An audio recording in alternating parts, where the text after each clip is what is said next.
Hey guys, the car battery on my key fob for my Porsche Cayenne is starting to die, and I just wanted to make a quick video on how to change it for those of you that don't know, since I just learned myself. It's really easy.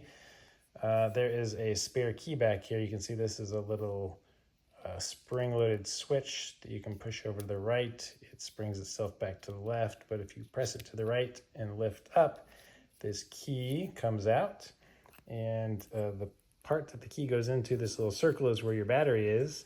You can do this whole thing one-handed. I'll show you as I hold this.